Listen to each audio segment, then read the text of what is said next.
യേശുക്രിസ്തുവിന്റെ നാമത്തിലുള്ള സ്നേഹവന്ദനം. അപ്പോസ്തലനായ പൗലോസ് എബ്രായ സഭയ്ക്കെഴുതിയ ലേഖനം 2-ാം അധ്യായം 14-15 വാക്യങ്ങൾ നമുക്ക് പ്രാരംഭമായി ഒന്ന് വായിക്കാം. എബ്രായ 2:14-15 വാക്യം വായിച്ചാൽ, മക്കൾ ജഡരക്തങ്ങളോട് കൂടിയവരാകിയാൽ അവനും അവരെ പോലെ ജഡരക്തങ്ങളോട് കൂടിയവനായി മരണത്തിന്റെ അധികാരിയായിരുന്ന പിശാചിനെ തന്റെ മരണത്താൽ നീക്കി ജീവപര്യന്തം മരണഭീതിയിലായിരുന്നവരെ ഒക്കെയും വിടുവിച്ചു. ജീവപര്യന്തം മരണഭീതിയിലായിരുന്നവരെ ഒക്കെയും. ഏറ്റവും വലിയ ഭയം ഏതാന്ന് ചോദിച്ചാൽ മുമ്പേ പറഞ്ഞു, ബഹുഭൂരിപക്ഷം പേര് പറയുന്ന വാക്കാണ് മരണഭയം. അപ്പൊ മരണഭയത്തിലായിരുന്ന ജനത്തെ എന്ത് ചെയ്തു? അവൻ വിടുവിച്ചു. ഹല്ലേലൂയ. ആ വിടുതല് എങ്ങനെ ഉണ്ടായത്? ക്രൂശിലെ കാൽവരി കൊലക്കളത്തിലെ പൂർത്തീകരണ ശുശ്രൂഷ മുഖാന്തരം. ഹല്ലേലൂയ. എനിക്കും നിങ്ങൾക്കും വിരോധമായ സകലതിനെയും ക്രൂശിൽ അവൻ ഏറ്റെടുത്തു. ഹല്ലേലൂയ. തിരുവെഴുത്തുകളിൽ പറയുന്നത് പോലെ അവൻ നമുക്ക് വേണ്ടി യാഗമായി തീർന്നു. ഗലാത്യർ 3-ാം അധ്യായം 13-14 വാക്യങ്ങൾ വായിച്ചാട്ടെ. ഗലാത്യർ 3:13-14 വാക്യങ്ങൾ. മരത്തിന്മേൽ തൂകുന്നവനെല്ലാം ശപിക്കപ്പെട്ടവനെന്ന് എഴുതിയിരിക്കുന്നു. എവിടെ എഴുതിയിരിക്കുന്നു? യഹൂദന്റെ ന്യായപ്രമാണത്തിൽ, അല്ലെങ്കിൽ യഹൂദന്റെ തോറയിൽ, അവന്റെ ഗ്രന്ഥത്തിൽ, അവന്റെ വിശ്വാസ വചനത്തിനകത്ത് എഴുതിയിരിക്കുകയാണ്. എന്താ എഴുതിയിരിക്കുന്നത്? മരത്തിന്മേൽ തൂങ്ങുന്നവനെല്ലാം ശപിക്കപ്പെട്ടവൻ എന്ന് എഴുതിയിരിക്കുന്നത് പോലെ ക്രിസ്തു നമുക്ക് വേണ്ടി ശാപമായി തീർന്നു. കേട്ടോ, നമ്മുടെ ശാപത്തെ എന്നേക്കുമായി ഏറ്റെടുക്കുന്നതിന് വേണ്ടി ക്രിസ്തു നമുക്ക് വേണ്ടി ശാപമായി തീർന്നു. ആ ന്യായപ്രമാണത്തിന്റെ ശാപത്തിൽ നിന്ന് നമ്മെ വിലയ്ക്ക് വാങ്ങി. ആക്കി കംപ്ലീറ്റ് ആയി. 14 വായിച്ചു. അബ്രഹാമിന്റെ അനുഗ്രഹം ക്രിസ്തു യേശുവിൽ ജാതികൾക്ക് വരേണ്ടതിന് നാം ആത്മാവെന്ന വാഗ്ദത്ത വിഷയം വിശ്വാസത്താൽ പ്രാപിക്കേണ്ടതിന്. അപ്പൊ വാഗ്ദത്ത വിഷയം എന്താ? ആത്മാവ്, പരിശുദ്ധ ആത്മാവ്. പരിശുദ്ധ ആത്മാവെന്ന വാഗ്ദത്ത വിഷയം നമ്മൾ പ്രാപിക്കേണ്ടതിന്, ഹല്ലേലൂയ, നമുക്ക് വേണ്ടി യേശു കർത്താവ് കാൽവരി കൊലക്കളത്തിൽ യാഗമായി തീർന്നു. ആമീൻ പറഞ്ഞാട്ട്. സ്തോത്രം. ഹല്ലേലൂയ. അത് നമ്മുടെ എബ്രായർ 2-ാം അധ്യായത്തിൽ വായിച്ചു. മരണഭീതിയിലായിരുന്നവരെ തന്റെ മരണത്താൽ അവൻ വിടുതൽ നൽകി. മരണഭീതിയിലായിരുന്ന നമ്മളെ യേശു കർത്താവിന്റെ മരണത്താൽ എന്ത് ചെയ്തു? വിടുതൽ നൽകി. ഹല്ലേലൂയ. ഇന്ന് യേശു അപ്പ തന്റെ പിതാവിന്റെ സന്നിധിയിലായിരിക്കും, അല്ലേ? ഉയർത്തെഴുന്നേറ്റവൻ, ആ പുനരുദ്ധാന ശക്തിയിൽ ഉയർത്തെഴുന്നേറ്റവൻ തന്റെ പിതാവിന്റെ സന്നിധിയിലായിരിക്കും. പരിശുദ്ധാത്മ വാഗ്ദത്ത വിഷയത്തെ നമുക്ക് നൽകിയിട്ടാണ് അവൻ പിതാവിന്റെ സന്നിധിയിലായിരിക്കുന്നത്. അപ്പം ജാതികളായ നമ്മുടെ മേൽ പരിശുദ്ധാത്മാവെന്ന വാഗ്ദത്ത വിഷയം വെളിപ്പെടേണ്ടതിന് നമുക്ക് വേണ്ടി യേശു കർത്താവ് കാൽവരി കൊലക്കളത്തിൽ പരമയാഗമായി മാറി. കേട്ടുന്നുണ്ട്? ഈ സിമ്പിൾ സുവിശേഷത്തെയാണ് മനസ്സിലാക്കാൻ പറ്റാത്ത രീതിയിൽ, അല്ലെങ്കിൽ ഉൾക്കൊള്ളാൻ പറ്റാത്ത തരത്തിലുള്ള കഥകൾ പറഞ്ഞ് വേറൊരു തലത്തിലേക്ക് കൊണ്ടുപോകുന്നു. ഹല്ലേലൂയ. പാപത്തിന്റെയും രോഗത്തിന്റെയും ശാപത്തിന്റെയും അടിമയായിരിക്കുന്ന തകർന്നിരിക്കുന്ന ഒരു വ്യക്തിയെ നോക്കി ക്രിസ്തുവിനായി വിളിച്ചു പറയാൻ പറ്റും, യേശു നിനക്ക് വേണ്ടി കാൽവരി കൊലക്കളത്തിൽ യാഗമായെന്ന്. പ്രിയ സഹോദര സഹോദരി, നീ വിശ്വസിച്ചാൽ നിന്റെ ബന്ധനം അഴിയും. എന്തുകൊണ്ട് ഉറപ്പ്? ഉറപ്പ് ഈ വിശുദ്ധ ബൈബിൾ. ഇത് നിന്റെ ചോരയ്ക്ക് വേണ്ടി ദാഹിക്കുന്നതല്ല. ഇങ്ങോട്ട് രക്തം താ, ഞാൻ നിനക്ക് സ്വാതന്ത്ര്യം തരാമെന്ന് പറഞ്ഞ ഒരു തത്വ സംഹിതയല്ല. ഹല്ലേലൂയ. നമ്മുടെ ചോരയ്ക്ക് ഡിമാൻഡ് ചെയ്യുന്നൊന്നല്ല. ഏതെങ്കിലും കന്നുകാലികളുടെ അല്ലെങ്കിൽ പശുവിന്റെയോ ആടിന്റെയോ കാളക്കിടാവിന്റെയോ കുറിപ്രാവിന്റെയോ രക്തം കാണുമ്പോൾ ആ രക്തം കണ്ട് പ്രസാദിക്കുന്ന ഒരു ദൈവത്തെ കുറിച്ചല്ല പുതിയ നിയമം അനുശാസിക്കുന്നത്. പുതിയ നിയമം അനുശാസിക്കുന്നു, എനിക്ക് വേണ്ടി നിങ്ങൾക്ക് വേണ്ടി കാൽവരി കൊലക്കളത്തിൽ അവസാനമുള്ള രക്തം വരെ ഊറ്റി തന്ന കർത്താവ്. ആ കർത്താവ് മരണഭീതിയിലായിരുന്ന എന്നെയും നിങ്ങളെയും വിടുവിച്ച് അവന്റെ രാജ്യത്തിൽ ബലത്തോടെ നിർത്തിയിരിക്കുന്നു. ഹല്ലേലൂയ. മരണമേ, നിങ്ങൾ ജയമെവിടെ? മരണത്തിന്റെ വിഷമുള്ള അതിനെ എടുത്തു മാറ്റി. ആ വിഷമുള്ള എന്ത്? ന്യായപ്രമാണം. ഹല്ലേലൂയ. ന്യായപ്രമാണം മുഖാന്തരമുള്ള ശാപം എന്ന് പറയുമ്പോൾ എന്താ? ഇന്ന കാര്യങ്ങൾ ചെയ്താൽ നിന്നെ ദൈവം അനുഗ്രഹിക്കും. ഇന്നത് ചെയ്തില്ല എങ്കിൽ, അല്ലെങ്കിൽ എഴുതി വച്ചിരിക്കുന്ന കൽപ്പനകൾക്കും ചട്ടങ്ങൾക്കും വിരുദ്ധമായ ഒരു പ്രവൃത്തി നിങ്ങളിൽ നടന്നാൽ നിങ്ങളുടെ മേൽ ശാപം ഉണ്ടാകും. മനസ്സിലാകുന്നുണ്ടോ? അപ്പം തെറ്റ് ചെയ്താൽ, പാപമുണ്ടായാൽ, ജീവിതത്തിൽ കുറവുകൾ വന്നാൽ ന്യായപ്രമാണത്തിന്റെ വ്യവസ്ഥ പ്രകാരം ആ വ്യക്തി ശപിക്കപ്പെട്ടവനാണ്. ചില രോഗങ്ങളും ചില അവസ്ഥകളും ഒക്കെ ഉണ്ടാകുന്നത് ഈ ശാപ മുഖാന്തരമാണ് എന്നുള്ള വിശ്വാസം. ഹല്ലേലൂയ. എന്നാൽ മറച്ചു വെക്കാതെ ഏത് തെറ്റും ഏത് തിന്മയും വന്നുപോയ അപരാധങ്ങളെ ദൈവസന്നിധിയിൽ യേശുക്രിസ്തുവിന്റെ തിരുസന്നിധിയിൽ സമർപ്പിച്ച്, കർത്താവേ, എന്റെ ജീവിതത്തിൽ ഇന്ന ബലഹീനതകളുണ്ടപ്പ, ഇന്ന കുറവുകളുണ്ടപ്പ, ഇന്നതിൽ നിന്നും എനിക്ക് കരകയറാൻ പറ്റുന്നില്ലപ്പ, എന്നെ സഹായിക്കണമേ എന്ന് പറഞ്ഞാൽ അവന്റെ രക്തം നിന്നെ കഴുകും. പുതിയ നിയമത്തിന്റെ അടിത്തറ. ഹല്ലേലൂയ. നിങ്ങൾ ഇന്നായിരിക്കുന്ന ആട്ടുകൊറ്റന്മാരുടെയും കുറിപ്രാവിന്റെയും രക്തത്തിന്റെ അടുത്തല്ല. ആരും പാപമില്ലാത്ത ഒരുവൻ നമുക്ക് വേണ്ടി സകല പാപങ്ങളെ ഏറ്റെടുത്ത് കാൽവരി കൊലക്കളത്തിൽ യാഗമായി തീർന്ന് അവന്റെ അവസാനമുള്ള രക്തം വരെ നമുക്ക് വേണ്ടി ഊറ്റിത്തന്ന് നമുക്ക് വേണ്ടി ഗുണകരമായി സംസാരിക്കുന്ന പുണ്യാഹ രക്തത്തിന്റെ അടുത്തത്രേ നമ്മൾ ആയിരിക്കുന്നത്. രക്തം വിളിച്ചു പറയുന്നു, ഭയപ്പെടരുത്, ഭയപ്പെടരുത്, ഞാൻ നിങ്ങളുടെ കൂടെയുണ്ട്. ഭയപ്പെടരുത്, ഞാൻ നിങ്ങളുടെ കൂടെയുണ്ട്. ലോകത്തിലെ ഏതൊരു വ്യക്തിയും അങ്ങനെ ഒരു ഉറപ്പ് നൽകിയാൽ ചിലപ്പോൾ നിന്നെ ഇട്ടിട്ട് പോകും.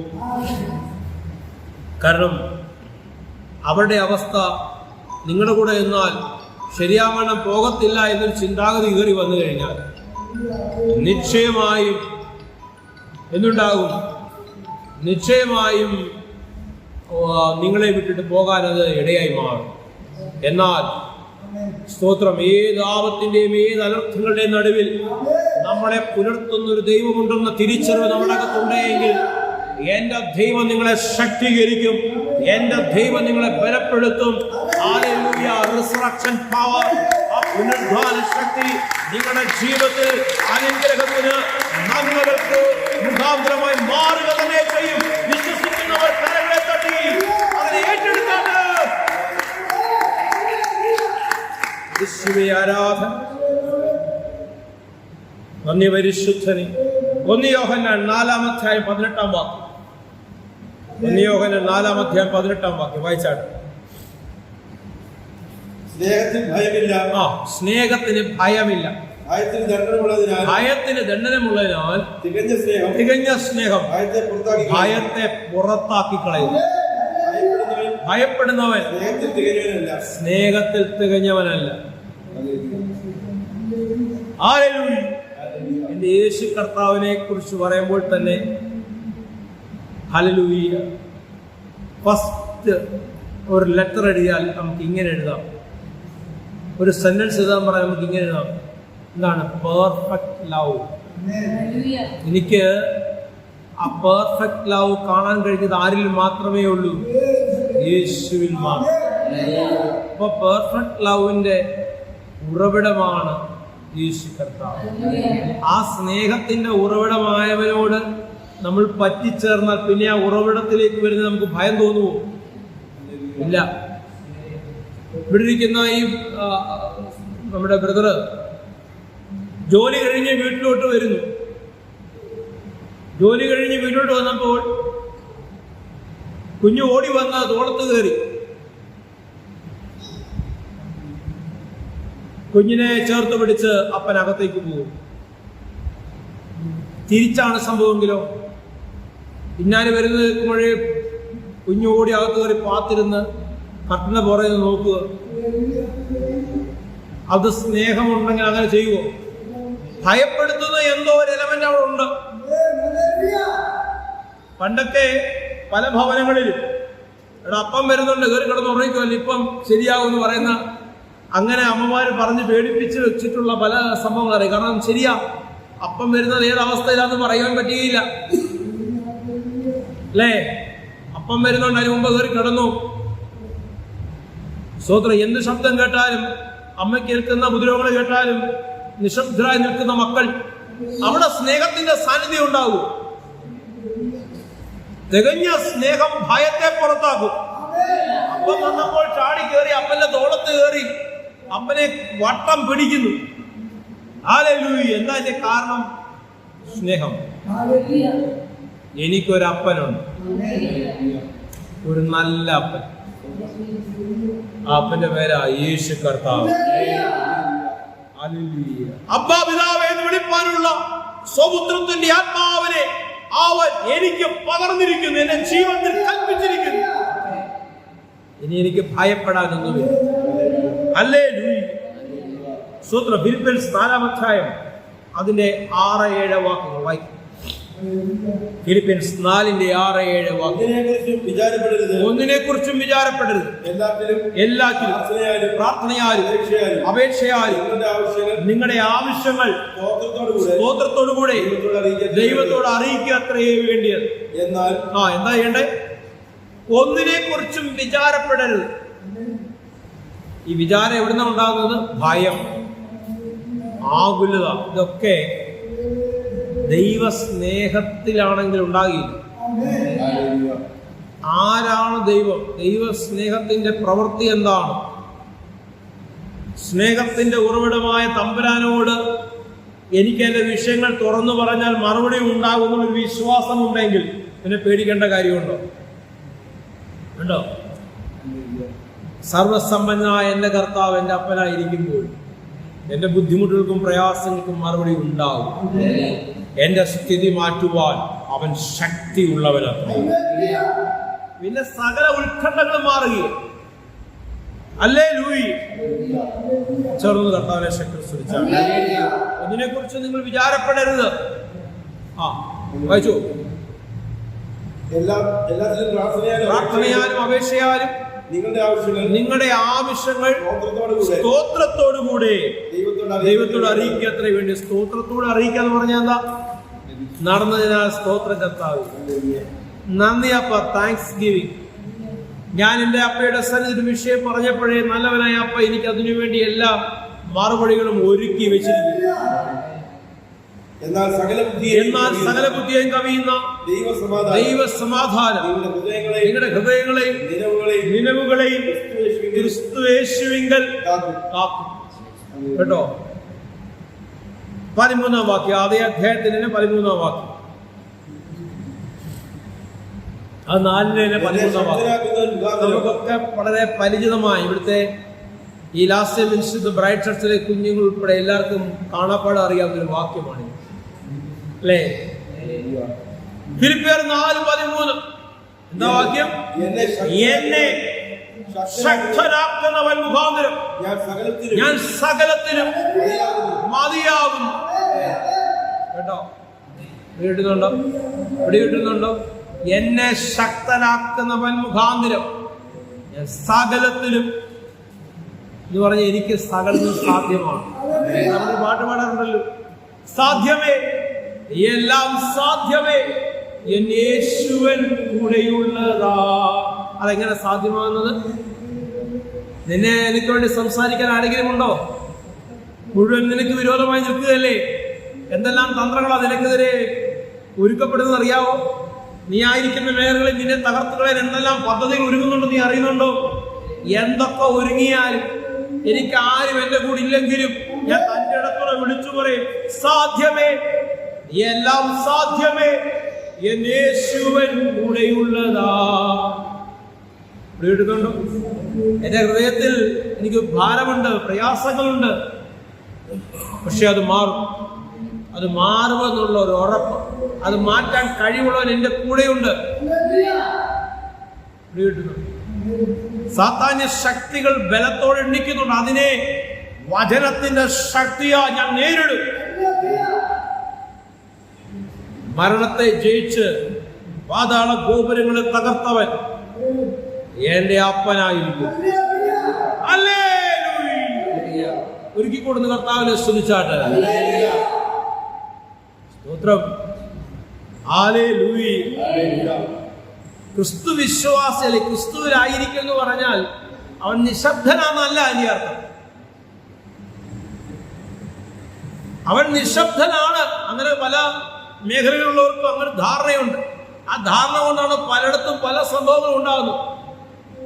നിന്റെ നിശബ്ദതയെ, നിന്റെ തലകുനിയുള്ള നിപ്പിനെ, സ്തോത്രം, നീ മിണ്ടാതിരിക്കുന്ന അവസ്ഥകളെ മുതലെടുത്ത് പല സംവിധാനങ്ങളും നിനക്കെതിരെ ശക്തിയോടെ എഴുന്നേൽക്കുമ്പോൾ അകത്തിരിക്കുന്ന സിംഹം എഴുന്നേൽക്കേണ്ട സമയമായിരിക്കുന്നു.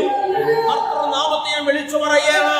അത് യഹൂദ ഗോത്രത്തിന്റെ സിംഹം എഴുന്നേൽക്കുവാൻ സമയമായിരിക്കുന്നു.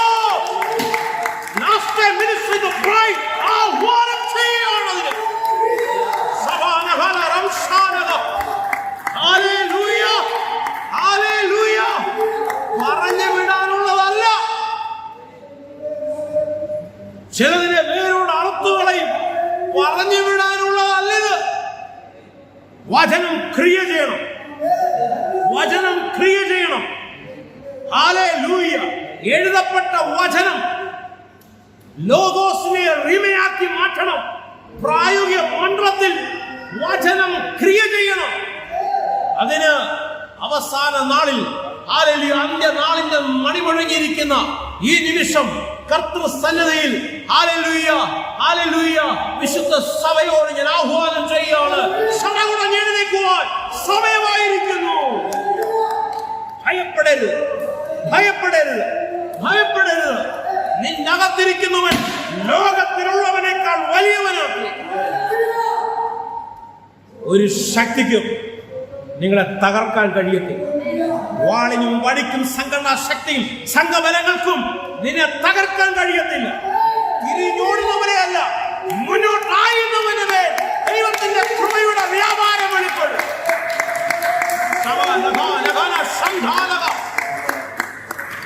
സ്തോത്രം, സ്തോത്രം, സ്തോത്രം, സ്തോത്രം, സ്തോത്രം. പേടിച്ചോടുന്ന ഒരു ഗണത്തെ അല്ല. ഹല്ലേലൂയ. എന്റെ വിരലുകളെ യുദ്ധത്തിന് വേണ്ടി ഒരുക്കുന്ന ഒരുവനുണ്ട്. അവന്റെ കൃപയുടെ വ്യാപാരം ഈ കൂടിയിരിക്കുന്നവരുടെ, ഇന്റർനെറ്റ് മുഖാന്തരം എന്നെ കണ്ടുകൊണ്ടിരിക്കുന്നവരുടെ ഇപ്പോൾ തന്നെ വ്യാപരിക്കപ്പെട്ട് തളർന്നവർ എഴുന്നേക്കട്ട്, ചലിക്കാത്ത കൈകളും കാലുകളും ചലിക്കട്ട്, രോഗബന്ധനങ്ങൾ അഴിയട്ട്, ശത്രുവിന്റെ കെട്ടുകൾ പൊട്ടിമാറട്ട്, സകല ആഭിചാരങ്ങളും അഴിയട്ട്. എല്ലാ കണ്ണും അടയട്ടെ. പ്രിയപിതാവേ, കർത്താവിന്റെ സന്നിധിയിൽ ഈ വചനം കേട്ടുകൊണ്ടിരുന്ന സകലയെ സമർപ്പിച്ച് പ്രാർത്ഥിക്കുകയാണ്. ഹല്ലേലൂയ. പിശാച് ഒരുക്കുന്ന തന്ത്രകടമേൽ ജയമെടുക്കുക. അത് കണ്ട് ഭയന്നു മാറുന്നവരല്ല. ഹല്ലേലൂയ. കാൽവരി കൊലക്കളത്തിൽ എനിക്ക് വേണ്ടി അവസാന തുള്ളി രക്തം വരെ ഊറ്റിത്തന്നവൻ, മരിച്ചു അടക്കപ്പെട്ട് ഉയർത്തെഴുന്നേറ്റ് ഇന്നും എനിക്ക് വേണ്ടി പക്ഷപാതം ചെയ്യുന്ന ഒരുവനുണ്ട്. ധൈര്യത്തോടെ മുന്നോട്ട് ചലിക്കുവാൻ സകലർക്കും ഇടവരട്ടെ എന്ന് ഞാൻ പ്രാർത്ഥിക്കുന്നു. സാക്ഷ്യങ്ങളാലും അത്ഭുതങ്ങളാലും സകലം നിറയപ്പെടട്ടെ എന്ന് ഞാൻ പ്രാർത്ഥിക്കുന്നു. കർത്താവിന്റെ കാലം ചലിക്കുന്നതിനെ ഓർത്ത് സ്തോത്രം. എന്റെ തമ്പുരാന്റെ അധികാരമുള്ള നാമത്തിൽ തന്നെ. Amen, amen, amen. Last time minister the bright ചർച്ചിന്റെ പ്ലാറ്റ്ഫോമിൽ നിന്നുകൊണ്ട് ഞാൻ വിളിച്ചു പറയുകയാണ്, കാഹളത്തിന്റെ ശബ്ദം കേൾക്കുവാൻ സമയമായി. ദൈവം നിങ്ങളെ ശക്തീകരിക്കട്ടെ. ദൈവം നിങ്ങളെ ചില പദ്ധതികൾക്ക് വേണ്ടി ഒരുക്കട്ടെ. ആമേൻ, ആമേൻ, ആമേൻ.